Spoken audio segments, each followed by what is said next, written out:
This is Farouk, and today's video is about solo travel.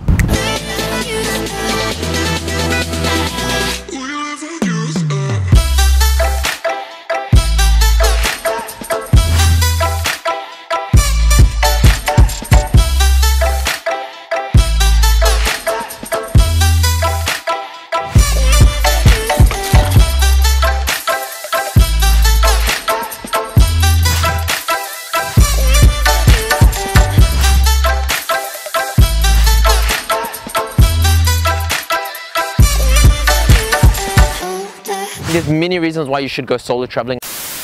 You're not worried about what other people think. You're constantly engaged with your thoughts, your process.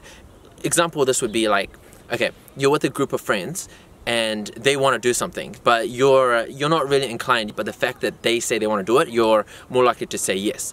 Whereas if you're solo traveling, you're on your own, you're constantly thinking, what do I want? You put your thoughts ahead. Example, we were on one boat, we were island hopping.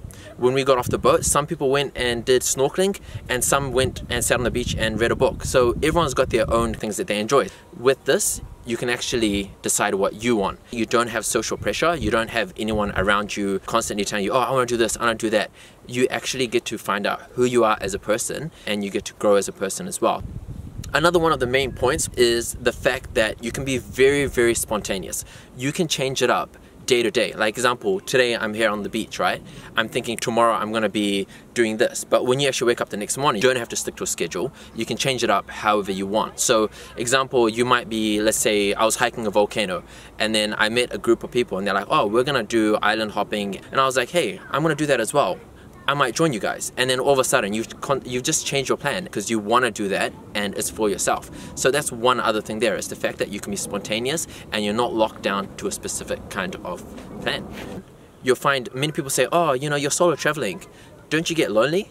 Keep in mind, being alone and being lonely is two different things. So with solo travel, the fact that you're alone means you're actually going to go completely out of your comfort zone. You're going to go talk with the tourist guide, you're going to talk with the locals, you're going to talk with other travelers. I mean, if you want to keep to yourself, that's all good as well. But if you're someone that's introverted and you want to meet more people, you become very extroverted because of solo travel. And the fact that you're on your own means you're more likely to actually talk with people. Once again, it's the art of small talk.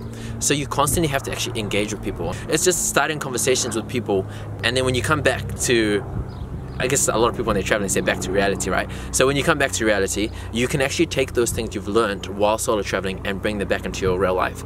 That helps out so much when you're in a work environment, if you're going for an interview.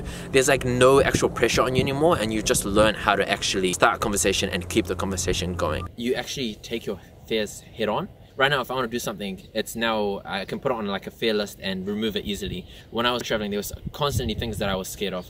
We were on a boat, I had the life jacket on, and like swimming in the ocean, like for me, my swimming is like 50-50, but I was testing my like limits and all. So I jumped off the boat the first time, like swimming around in the ocean, whatnot, learned how to do the snorkeling. There was another one as well where I was by the waterfall. I mean, I'm scared of like jumping from a waterfall, right? What will happen? Like, okay, if I fall in, all of a sudden, like I might drown. So what I did was, you know, I took that fear head on. I let the people know that, okay, my swimming's 50-50. If you feel as though I'm in kind of danger, jump in, help me out. So I took the fears head on, but I ensured that I had some kind of safety net in place. It always comes back to, you test your limits, you test your boundaries, and you constantly grow as a person. Another one of the main reasons, you can tick things off your bucket list. With your bucket list, let's say you want to go bungee jumping, tick. If you want to go canyoneering, tick. If you want to go hiking up a volcano, tick. Whatever it is, you just tick it off. You're not worried about anything else. You're focused on yourself. So you figure out your why, you figure out your purpose, just learn what you actually like and what you don't. This is because whatever you want to do, or whatever suits, whatever floats your boat, you can do. So yeah, tell me what you guys think. I mean, these are my thoughts when I went solo traveling. I met people that went for 6-7 months. I mean, if I didn't have work commitments, I would have actually gone and done longer as well. I know a lot of people that want to do it. I know a lot of people that want to travel on their own, but they're thinking why, like what are the benefits? What actually do I gain? Is it safe? Is it not safe? I mean, if you have any questions, just comment down below and I'll try to address it. Yeah, just love the process.